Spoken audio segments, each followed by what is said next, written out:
Our audience is entering the webinar. Hello everybody, good evening, buonasera a tutti. Buonasera, buonasera, and welcome to the Triangle Shirtwaist Factory Fire, Talking to the Girls, with my guest speakers, Edvige Giunta, Marianne Trasciatti, Annie Lanzillotto, and Annie Valliere. Tonight we will be discussing the event of the infamous fire and the consequences that it had. This event is actually the 7th, if I'm not mistaken, episode of our series, Our Voyage, Italian-American Stories, that IM Books is organizing in partnership with NIAF, the National Italian-American Foundation. Together, we are continuing to foster Italian and Italian-American culture. Buonasera a tutti, I am Chiara Durazzini and I am the event coordinator at IM Books. IM Books, if you don't know, is an independent bookstore and cultural hub specialized in Italian and Italian-American literature. We are located in the heart of the North End in Boston, so come and visit. We are beginning to have so many events. We took a short summer break in July and August, but now in September we are restarting with so many events. So sign up to our newsletter or, of course, check our website. Just a reminder that this is a webinar, so you are going to see me and the speakers. You're not going to see yourself. You're not going to see the other attendees, but you're welcome to write your comments, your questions in the chat or in the Q&A below, in the bar below. So with no much further ado, let's begin our webinar. Because tonight we have a lot of material to discuss and wonderful guests. This book is an anthology of fabulous essays, both touching and informative. And I'm honored to have here tonight the two women who put it together, editors Edvige Giunta and Marianne Trasciatti, and two of the contributors, Annie Lanzillotto and Annie Valliere. Now, today we will do this. We will start with each of them reading about a couple of minutes from their pieces, and then we will do a discussion. I'll ask questions, and of course the audience will be welcome to intervene. So let's begin with the first editor, Edvige Giunta. Let me tell you something about her. Edvige Giunta was born in Sicily. She's the author of Writing with an Accent, Contemporary Italian-American Women Authors, I Can Relate, and co-editor of The Milk of Almonds, Italian-American Women Writers on Food and Culture, Personal Effects, Essays on Teaching, Memoir and Culture in the Work of Luis De Salvo, and Talking to the Girls, Intimate and Political Essays on the Triangle Shirtwaist Factory Fire. Her creative writing appears in Creative Nonfiction, Matha Magazine, Jellyfish Review, December, Pithead Chapel, Paris Lit Up, and the Memoir Magazine, among others. She is professor of English at New Jersey City University, where she teaches memoir as well as other creative writing and literature courses. Eddie. Thank you so much, Chiara, for your introduction, for all the work putting together this event, and thank you to Nicola and IM Books. I've done events before with you, and they're always been wonderful. So I'm delighted that we can present this book, which was really a labor of love here at IM Books. And I would like to dedicate the event to the memory of one of the girls who died in the fire, Isabella Tortorelli, whose name is always on my mind when I talk about the Triangle Fire. not only because I remembered and called out her name at the commemoration that the collective of Italian American women organized for the 90th anniversary of the fire, but also because she was 17, which is how old I was when I first heard about the Triangle Fire, although I did not know Isabella's name, and I didn't know much about the Triangle Fire, but it ended up playing a very important role in my life. So we remember Isabella. But Marianne and I worked together on everything, every little part of this book. I mean, at some point, we didn't know who came up with what. Our ideas, our words merged. And that is one of the wonderfully rewarding elements of a successful collaborative experience. And while in co-editing projects, this kind of collaboration is really important. With this book, it was especially important. So I'm really grateful for the very special relationship that we deepened during while doing this work. So I'll read just a little bit from the opening of the introduction, which Marianne and I wrote together. Talking to the Girls is not a book about the Triangle Fire, but about the ways Triangle continues to call to us. It does not tell the stories of Triangle workers. Instead, their stories are remembered, evoked, coaxed out of a distant, often obscure past. They are entwined with the stories of a son, a grandson, a granddaughter, a great-niece, a teacher, a scholar, an art historian, a labor historian, a writer, a poet, an architect, a labor organizer, an activist. The labor tragedy that killed 146 people in 1911 is personal not only for families, co-workers, and fellow citizens, but also for people who may have no direct relation to Triangle. Organizers, reporters, politicians, artists, writers, scholars, teachers, ask anyone who has been involved in Triangle Fire activism, and they will tell you a story. There is a collective spirit at the core of Triangle and a community that has grown in its memory. Talking to the Girls celebrates the diversity of the work inspired by the Triangle Fire at the beginning of the 21st century. Many of us who are part of this project first met at the annual commemoration or a panel discussion, a performance, a march, a community meeting, or through reading one another's work. Often, a single encounter has generated lifelong collaboration. The impetus to create a volume of personal essays emerged from these acts of collaboration that define the Triangle community. We trusted that the personal essay would serve as an ideal form to explore the combination of intimate and political that permeates a Triangle activism, whether it manifests as political action or artistic, literary, or pedagogical work.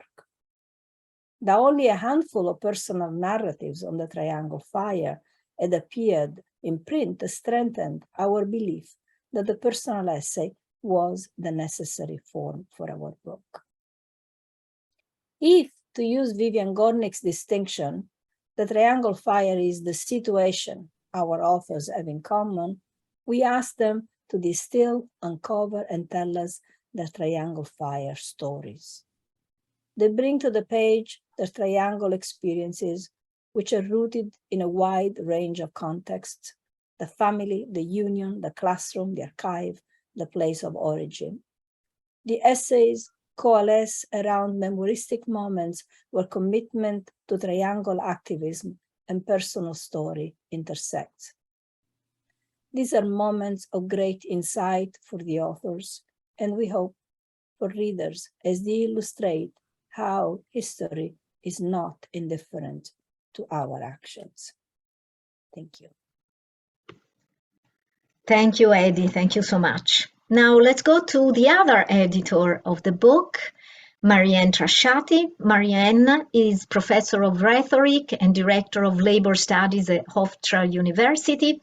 She's also president of Remember the Triangle Fire Coalition. She's completing a book on the civil liberties activism of radical labor organizer Elizabeth Gurley Flynn, and is co-editor of two recent anthologies, Talking to the Girls, Intimate and Political Essays on the Triangle Shirtwaist Factory Fire, and Where Are the Workers? Labor's Stories at Museums and Historical Sites. Since 2010, she has helped organize the annual official Triangle Fire commemoration and has led the project to build the Triangle Fire Memorial, scheduled for dedication in 2023. It will be the first labor memorial and one of only a handful of memorials to women in New York City.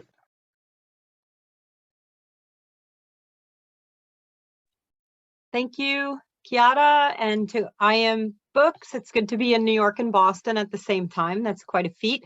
And to everyone else, including my beloved co-editor and contributors to the volume, the two Annies. I'm really happy to be here. I would like to dedicate this event to my mother, who died today, 9 years ago, and who was a garment worker. She worked in a dress factory sewing buttonholes until my brother was born. And she taught me about the Triangle Fire. And in fact, she said, this is a verbatim quote, we knew we were safe because of what had happened to those poor girls at Triangle. So here's to you, Mom. A collective spirit has sustained every stage and aspect of the making of this book, from choosing anthology as its format to the in-depth exchanges with our authors as they compared essays that would stand on their own, but also be in conversation with one another, to interviewing Kalpona Actor, to our co-writing of the introduction and part of the epilogue. We came to this work as feminist scholars and teachers committed to working class issues and as women with immigrant roots in Italy. Edvige is a first-generation immigrant, and Marianne is the granddaughter of immigrants. Our interest in the Triangle Fire started at different times and in different places. For Edvige, in 1976, when, as an adolescent, she remembered the fire in the first episode of a feminist radio program she hosted in her Sicilian hometown, and a year later, when she participated in feminist marches on the streets of Catania. For Marianne, at home on Long Island, while she listened to stories about her mother's work in a dress factory, and later when she learned about Triangle in middle school in the late 1970s. That sounds so long ago. By the time we started to conceptualize this book in 2015, between the two of us, we had accumulated decades of Triangle Fire work. Doing this book together is an extension of that work we do not do alone, but with those who share our commitment to remembering the women and girls and to affirming that their deaths motivate activism. We have talked about what makes all of us involved in Triangle a community. This community, we believe, understands that the meaning of history is found in the realization of its continuous relevance in the present and for the future. Grounded in a single historical moment, Triangle activism embraces other moments. It binds all of us committed to social justice across time and place. Thank you. Thank you very much, Marianne. And then let's go to Annie Lanzillotto. Ciao, Annie.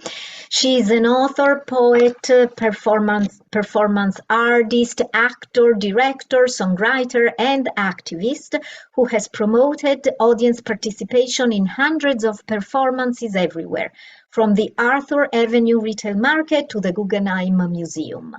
While sheltering in place alone during the COVID-19 pandemic, Lanzillotto embarked on a solo Decameron, I'm curious about that, to tell 100 original stories in her podcast, Annie's Story Cave.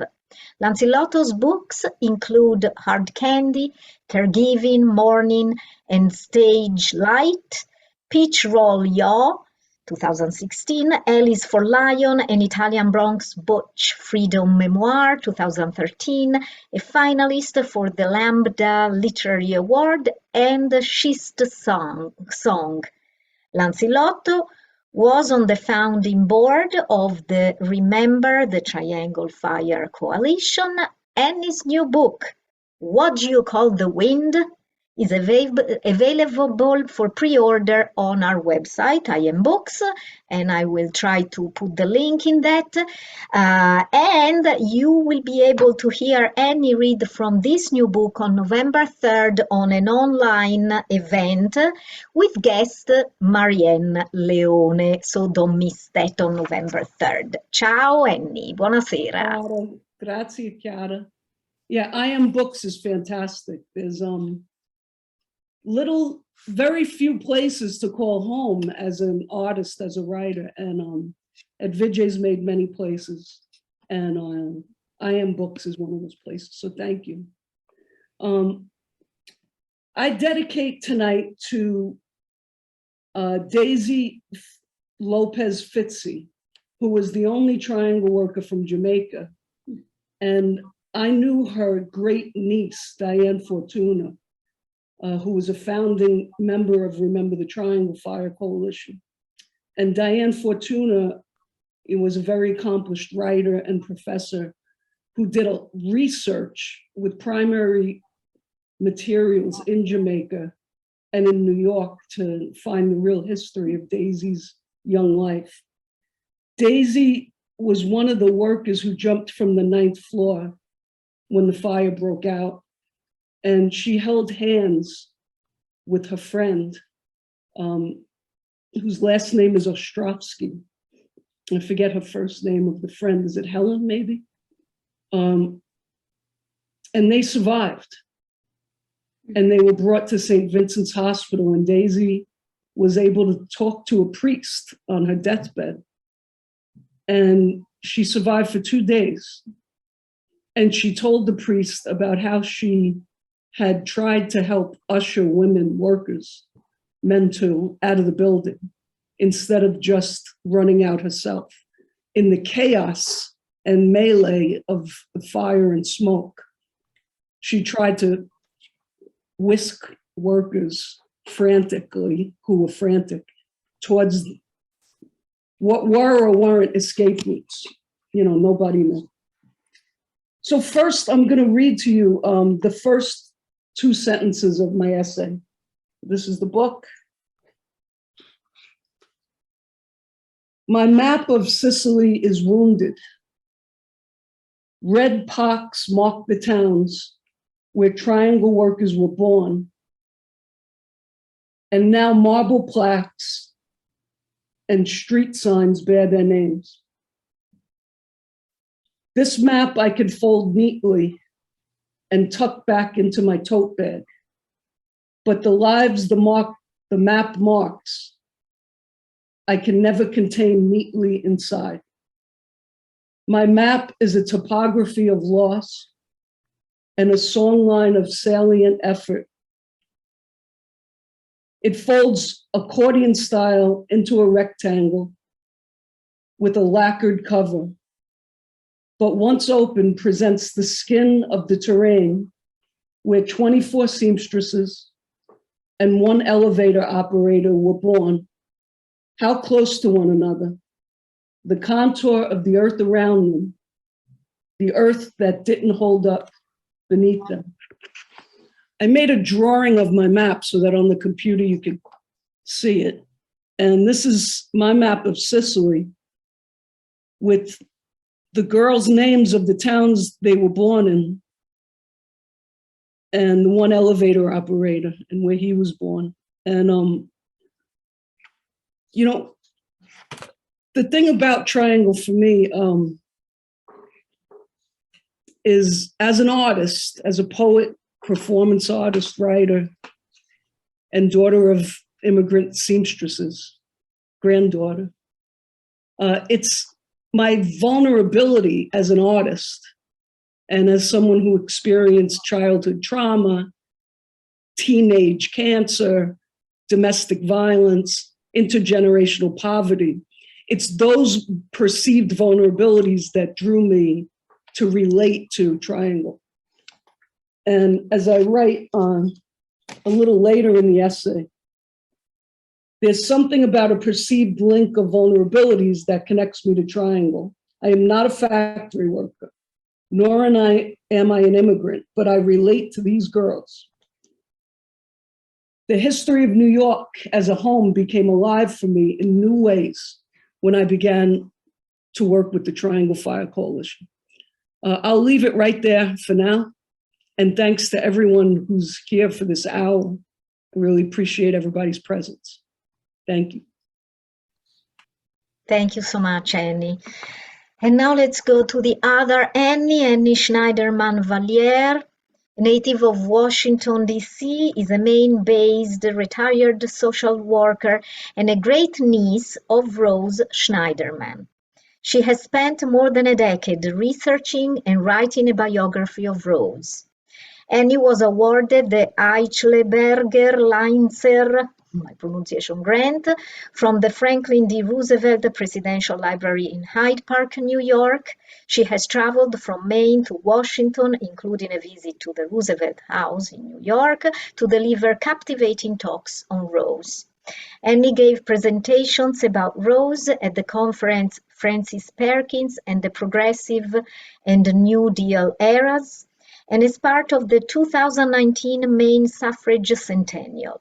She has written articles on Schneiderman, the Uprising of the 20,000, and the Triangle Fire for the Oxford History of Business and Labor. In 2015, she published an article on her great-aunt's suffrage activism for the Turning Point Suffragist Memorial Association. Thank you, and hello, Annie. Thank you, and hello, everybody. Thank you, Chiara and Eddie and Marianne and Annie and all the guests. This is wonderful. I lived in the North End in the 80s for a little while, and this is terrific to know that the I Am bookstore is there. So I'm going to dedicate this wonderful event to Mary Goldstein, who was 18 years old and working at the Triangle Fire when she and her sister were tragically died. They both died there and lived at 161 East 2nd Street and were members of the union, the International Ladies Garment Workers Union. It is very possible that my great aunt may have known them. They were in the union and she knew a lot of people at the Triangle. Lena's and Mary's family must have been just beyond grief when this happened. Rose understood that her mother had saved her father from a life of servitude to the Russian government and years of separation from the family. She also understood that her father had taken great risks to escape from Poland and that her mother had demonstrated remarkable courage and initiative to escape with her children to join her husband across the ocean.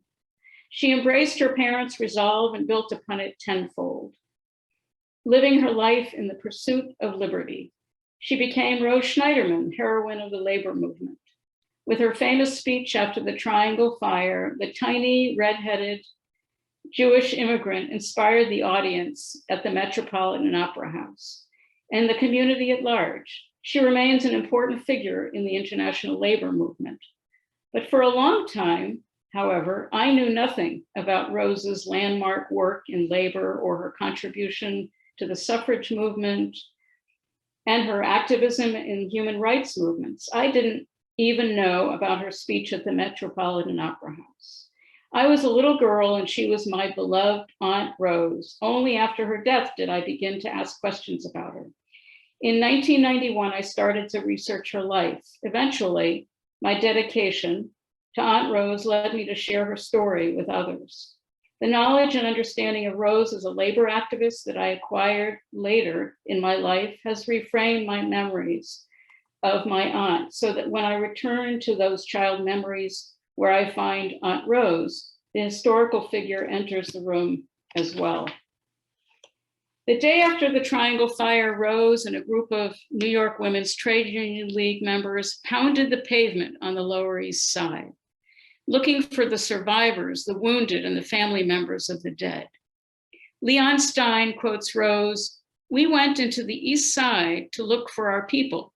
Our workers in the Women's Trade Union League took the volunteers from the Red Cross, and together we went to find those who in this moment of great sorrow had become oblivious to their needs. 4 days later, Pauline Newman asked Rose to speak at a memorial at the Labor Lyceum in Philadelphia, a memorial for the Triangle Fire victims. Prior to the memorial, Pauline wrote to Rose, "Take care, dear, and do not break down. It would not be Rose's last appearance at a Triangle Fire commemoration." On April 2nd, 1911, Rose spoke at the Metropolitan Opera House. She would later thank the New York Times for preserving her words, because her speech was, as usual, not scripted. She stood silently for a moment and then began to speak hardly above a whisper. The New York Times reported, but she held the packed house of mourners and protesters spellbound. My father and aunts have described Rose as a woman with no tact. Often her nieces were the recipients of her criticism and advice. Lisa Kleiner, another great niece, told me that her mother admired and feared Rose, who would voice strong opinions on how she would raise her children. Rose wanted girls and women to stand up for themselves. She had spent many years instructing, urging, organizing, and mentoring women. She must have felt very passionate about putting those same efforts into the girls and women of our family. In her Triangle Fire speech and all her speeches, Rose never minced words. I would be a traitor to those poor burned bodies if I were to talk good fellowship. She believed that she would have been a traitor to our family if she had anything but truthful and direct words to say. Whether they were workers, senators, or family members, Rose didn't suffer fools. Thank you. Thank you so much. Thank you, everybody, for these beautiful little excerpts from the book. I also showed a photo of Rose. And at this point, I just saw we had a question for Eddie asking about, I see you put a link in it, about how many girls died or how many more or less Italian. Well, it's my understanding that there were very many Italian girls, very young, but not only Italian, right?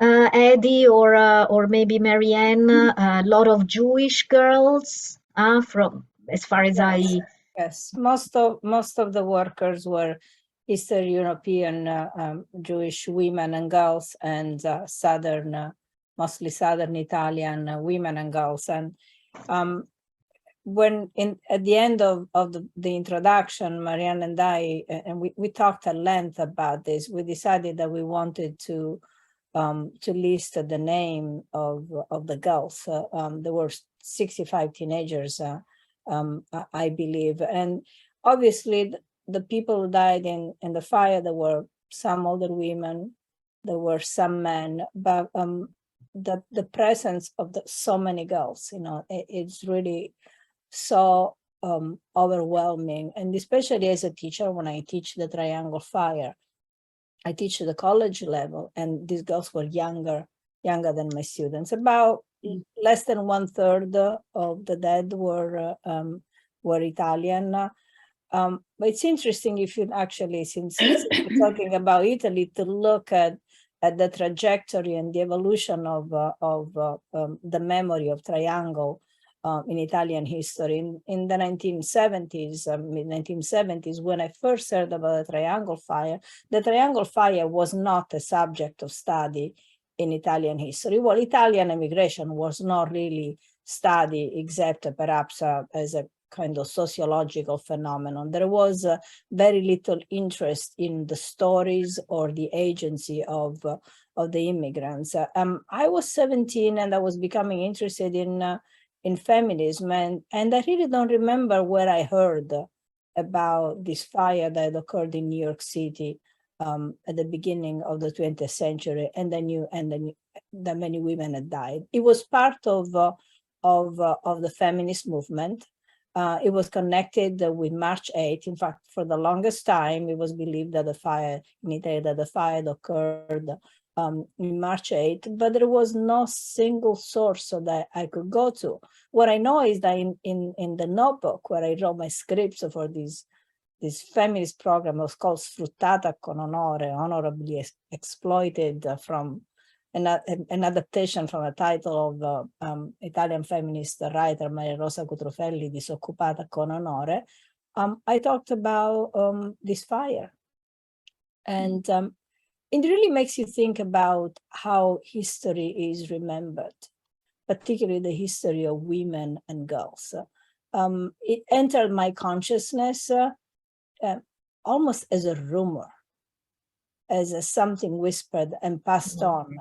There was this sense at the feminist marches that there had been this fire, that we were remembering it, that we were marching in memory of these women.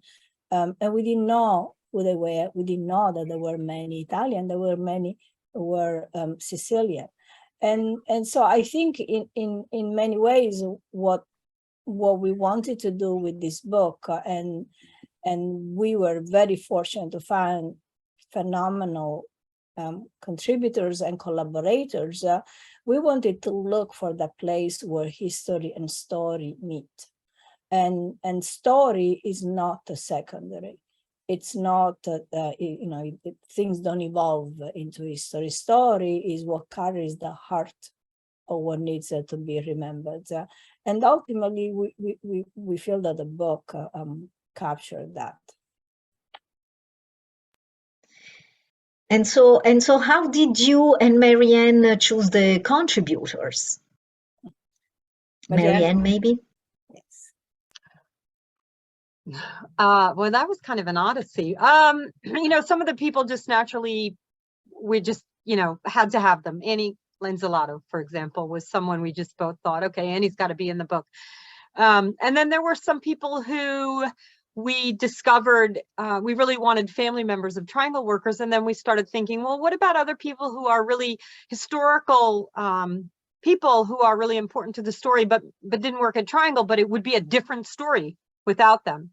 And, Francis Perkins, of course, was one. So Francis Perkins' grandson, Tomlin Coggeshall, has an essay. And then Tomlin said, what about, I'm friendly with Rose Schneiderman's niece. I bet she has a story. And so we thought, oh my gosh, of course. So some of it was, people suggested people that way. And it just kind of snowballed. And we really were delighted with the range of contributors, because there are different kinds of people with different kinds of stories from different places who do different things, who've been really moved by the story in different ways. And yet there's something about everyone who contributes to this book that unites them. And it really is this sense that, history matters, not just facts, but stories, and that it matters because of, how it makes us feel, but also how it really affects what we do with our lives, and the stories that we tell. And so that was, and then of course the epilogue, Kalpona Actor. I mean, she's, one of the most famous garment worker organizers in the world, and she was at the centennial of the fire. And when she agreed to be interviewed, we were really over the moon. And I think the epilogue, the way we set it up, the words are all hers, the words that really matter. But I think we really convey what it was like on that really early morning, interviewing this incredible organizer. So, it just all kind of came together in the way that special things often do. That's wonderful. And I want to read after for you guys another comment that we got. But first, you made me curious. I would like to know, how did all this thing happen? You, Marianne, and Edvige got together, thought about this, this tragedy, and decided to write something. And why did you write an anthology? And you put together different essays, and instead of perhaps a scholarly study or a novel or a play? Wow.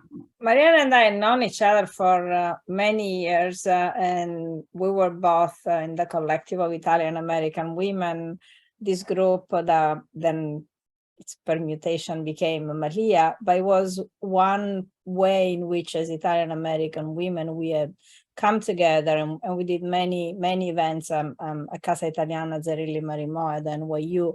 And so one of the events that we did was this commemoration of the Triangle Fire. So we were not talking about books or anthologies then.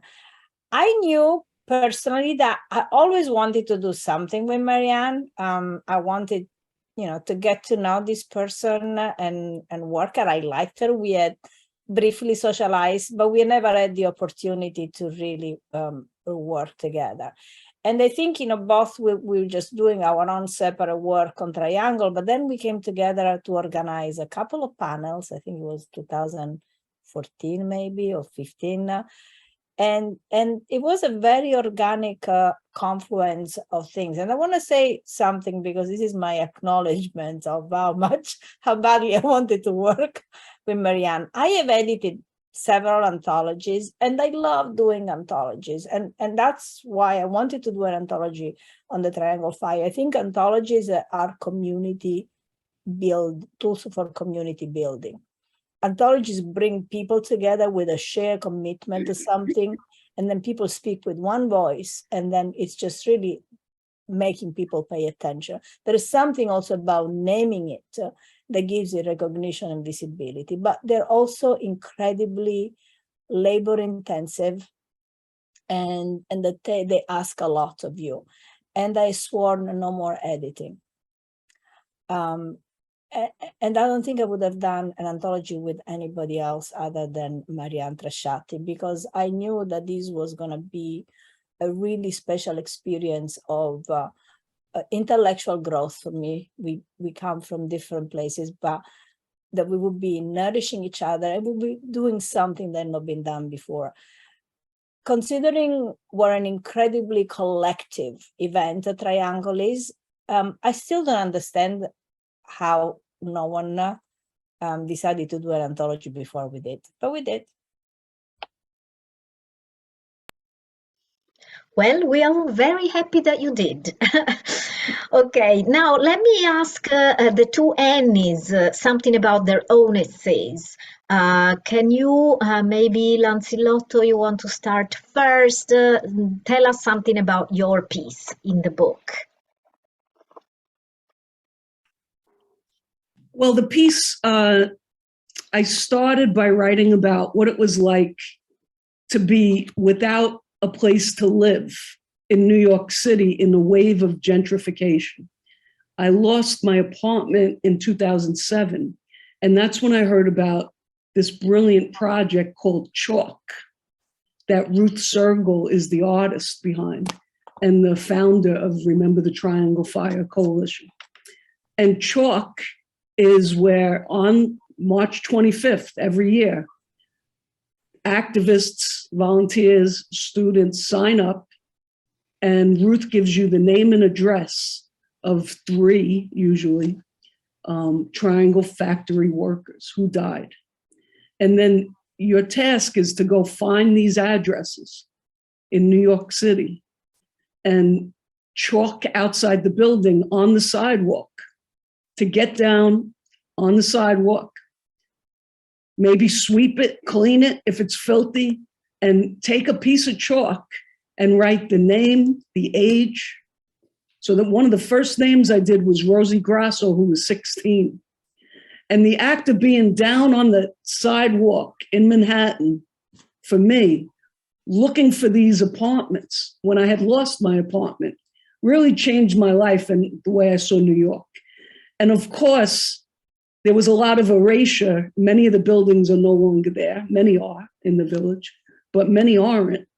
And you could really contemplate who's erased, what's erased in the city, what's remembered, how, what's commemorated, how, and who were these young girls and why did they just get erased, decimated in 1911? And what's my life in the city? you know, what's my survival in the city? And what happened to my grandmother? Why was she lucky on that day? What factory was she in on that day? And so, you know, made me contemplate. And then I met, you know, people that I loved working for Triangle, you know, family members, artists. And I just said, wow, look at these New Yorkers, labor, you know, union people, firemen, fire historians. And I just wanted to be with those people. And that's when, you know, I started my activism with Triangle in a number of ways. So this essay, you know, tells those stories.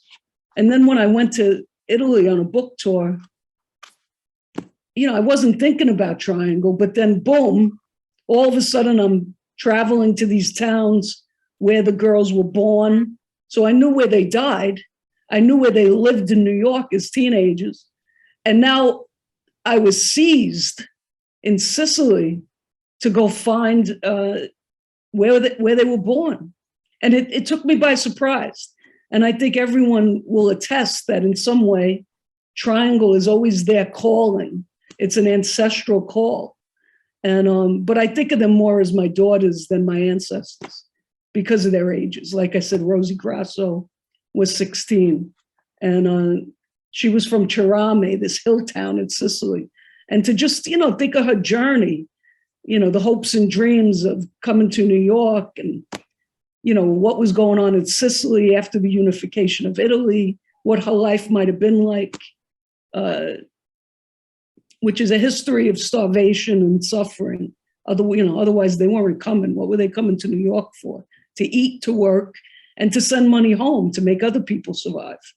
My personal family from the heel of the boot in Italy, if some of them didn't come here to make money, none of them would have survived, period. And, you know, my cousins there told me how we waited for those envelopes. Are we going to survive? When's the next package coming from New York? And that is the story. You know, it really is one of brutal survival.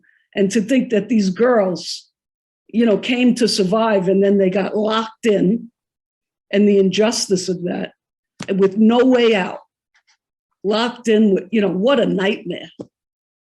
Anyway, and I talk a little bit about the heroism of the Italian-American elevator operators. Joey Zito, who was from the province of Salerno, and Gaspare Motilato, who was from the Agrigento province in Sicily. And there were others. Thomas Horton, an African-American man from the South, apparently kept the workings in the basement of the elevators going. And there's stories that are yet untold. There might have been a fourth elevator person working with the mechanics. But Joe Zito is known to have he testified in the court trial. So there was a court trial. The owners of Triangle who locked the workers in were exonerated. In fact, they made money. They made insurance money for each worker who died. So they benefited. And then they went to start another factory, and guess what? They locked the workers in. So, but there was heroism. Joey Zito made 18 trips up into that fire to his own detriment. He was stabbed with shears, fabric shears, as workers dove into these tiny elevator cars. You know, he went up into the smoke, flames, water, crashing glass, and he ended up in the hospital and scarred for life. But 150 were saved from the fire because of the Italian-American elevator operators. And Joey Zito did not run away. He was literally half dead. And he went up into the flames until he couldn't go anymore. And then guess what? What did the police do to Italians in 1911? He was arrested. He was arrested, half dead, drowning in the water of the basement of the Triangle Building.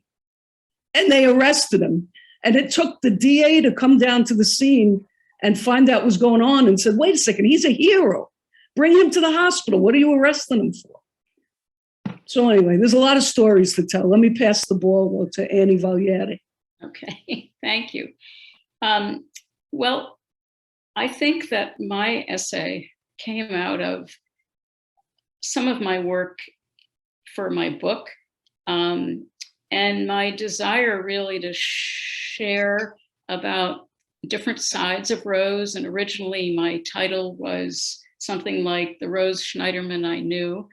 And Eddie and Marianne suggested a different title. And for me, because I, over the years, have recognized that Rose had different parts of her, different relationships, her family and her friends and her activist friends. And now more recently, I've found some people who were just friends of hers later in life that I never knew about. And so it's given me another piece of her. So, and partly because I wanted to write, originally I had wanted to write, not in this anthology, but for kids, to show an immigrant woman who was also pretty significant in the world and in the United States, but she was an immigrant, and there aren't a lot of books written about immigrant women, and there are more and more. And so this story really, I wanted to show two sides, or a couple of, two or three sides of Rose, and the old and the new, or the more current, because I was newer in her life.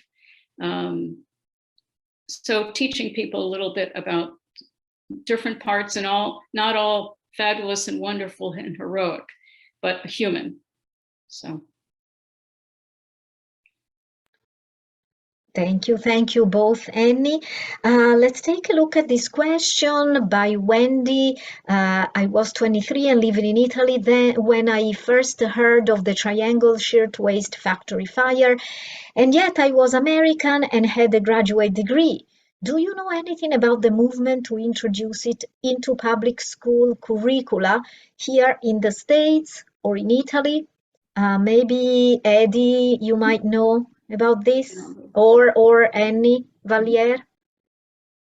Actually, I would like to speak or to Marianne. Yeah, I can't speak to Italy, but I can speak to the US. Please do. You know, curriculum, it's a really good question for another project. I actually did some research with a labor historian friend of mine on labor history and whether and where it's taught in the US on a state-by-state basis. And the thing about, you know, school curricula is that they are determined on, the schools are funded locally, but the curricula is mandated by the state. And most states in the US don't mandate the teaching of labor history. So it just doesn't, especially now that so many teachers, because their jobs depend on it, have to teach the tests, they're going to teach what the kids are going to be tested on, and they're going to be tested on what's mandated in the curriculum. And there are some states that actually mandate the teaching of the free market system and the value of virtues of private enterprise. Texas, I believe, is one of them. But most states, and so they actually do the opposite, right? They teach about capitalism basically, and not about labor deliberately. But in states that do have labor studies mandates in their curriculum, California, New York, Massachusetts, Connecticut, some of them actually have like Labor History Week or Labor History Day. Triangle is taught because it's a story that is, you know, even though it's terrible in a lot of ways, it is a story, as Eddie was saying very poignantly, involves girls. And so one of the contributors to our book, Kim Schiller, we do have a section in the book on teachers. And one of the essays is by a middle school teacher from Long Island, who has incorporated Triangle into her teaching now for years. She's known as the Triangle teacher. So it is taught in states where labor history is mandated, because it is something that kids can relate to. There's a lot of literature for young people that makes it very teachable. But you know, we just don't do a good job here. We pretend that class doesn't exist, that class struggle is not a feature of US society. I think that's getting harder and harder, that myth to sustain right now with all the labor activism that's going on, and with COVID. But it's just not it's just not mandated, so people just don't do it. And in places like California, it was labor activists who got it into the curriculum. So it usually is union members and labor activists who really push to have labor taught. And then there's so much rich material about Triangle that it just naturally gets incorporated when that happens. And I'm pretty sure we don't teach it in Italy, although I'm not sure if you Annie Lanzillotto, you went to Sicily, I think, along with Eddie, and you guys went to the towns where some of the girls were from, and they had beautiful memorials. Can you tell us a little bit about your trip to see the places? Sure. So there's a group, Toponomastica Femminile, that dedicates public spaces to women who died of violence.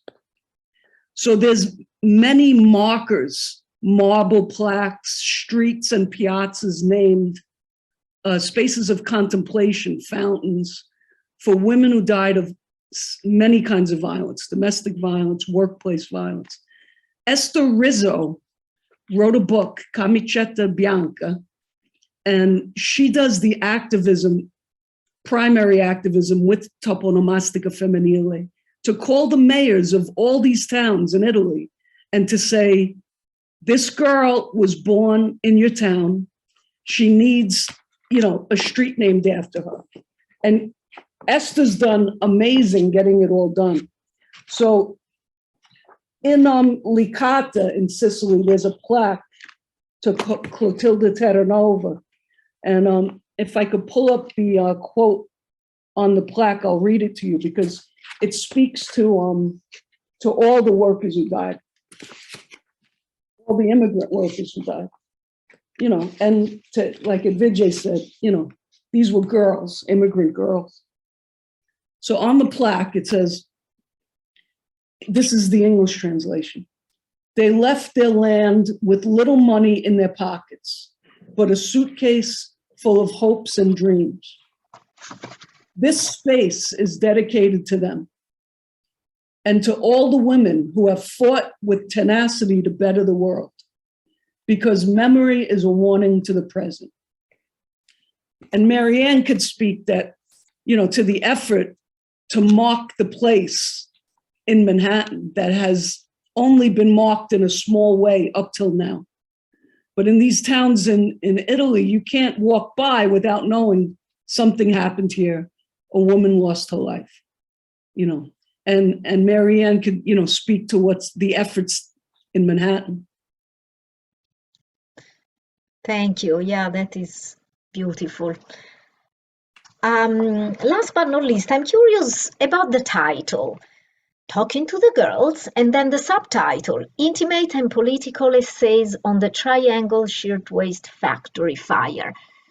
How did you guys decide this title, this subtitle, and tell us a little bit about that? And after that, if we don't have other questions from the audience, I would like to know how the readers are reacting to your anthology.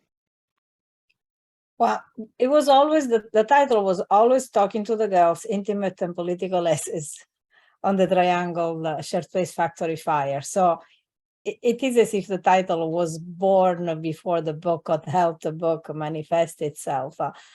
Let me start with the subtitle. We didn't want to do a collection of scholarly essay. We wanted to do something that was within the form of creative nonfiction, the personal essays. And the reason we wanted to do that is because we wanted to be this a highly readable book, a book that could be used in the college classroom, in high school, but anyone who wanted to read some stories connect to the Triangle Fire will find something. But also people who were unfamiliar with the Triangle Fire would be invited to learn about the fire through the stories. So intimate and political, because we didn't want just some just accounts. personal accounts. We wanted there to be a political awareness shaping each essay to underscore what Triangle is in historical memory. And talking to the girls, I think speaks to what Marianne read from in our introduction, which is how do you keep history alive in the present moment? And we have these mental conversations with the dead, and sometimes the dead talk to us, but we also have to talk to them. And we were every step of the way so profoundly aware of the presence of the girls, and this was for them was an offering. Marianne, have I forgotten anything? No, yeah, I think that's why we included the names of all the teenage girls at the end of the introduction. And I remember when we made that decision, and then we would reread it, and every time we would read through, I would start crying, and Eddie would, because it really was, there were men who died, and of course there were older women, but I think as everybody has pointed out, it just, the tragic loss of girls, young girls, it was just really, really incredible. And I think you asked about how people have reacted to the book, and it's been really moving, really, not just the people who've read it, but the people who've contributed to it also have really been very committed to the project. And I mean, to Triangle, I mean, I think you heard from Annie and Annie about their own personal commitments to the work for different reasons, but also to the book project. We really were gratified by, and it was a challenge for a number of our authors, especially the academics. And I say that as an academic, but wow, some of them were like really struggling to let go of that kind of rigid prose. Annie and Annie did not have, they weren't kind of in that cage of academic writing, but woo, we had these brilliant academics, and they had like massive anxiety attacks about not writing like an academic. And they, some people honestly couldn't do it and dropped out and just said, yeah, I can't do this. But the ones who stayed with it expressed real gratitude for the challenge. And we have at least one person who's taken workshops on writing, personal writing, and has really wanted to expand as a writer. So the readers have really felt a really, profound connection to what we did, but also the people who contributed. So that's been really gratifying. Well, this is fabulous. Thank you all. It's very, again, informative and touching at the same time. I love the book, and I love talking to you all. I would like to remind our audience that you can buy the book, and I wrote the link in the chat, and you can have a discount of 10% with our code, since you were so wonderful to come to our webinar tonight. I would like also to let you know again that we are having a lot of events coming up. Nicole and I are organizing like crazy. For example, on Tuesday, we are having another webinar with a professor from the University of Bologna about the origins of the spaghetti with tomato sauce. The history of pasta and the super famous sauce. Yeah. That's gonna make me hungry, and also we are beginning to have a lot of events in person at the bookstore. This coming Thursday, we are having a concert by musicians coming from Sicily, Edvige. They are young, they are fun, so if you are in Boston or even in New England, come, because I think it's gonna be fun. And of course, check our website. We are full of upcoming events. Let me see, is there another question maybe? No, simply thank you from Rosa Marinzoli. Oh, that's nice. Thank you, Rosa. Thank you all. Thank you, the two Annies. Thank you, Edvige. Thank you, Marianne. Again, I hope to see you soon. I hope to see you at the bookstore. And congratulations again, bravissime, for this wonderful anthology of essays. Very touching, beautiful. Thank you. Arrivederci, alla prossima volta. Arrivederci. Ciao. Ciao, grazie. Grazie a tutti. Grazie. Ciao. Ciao.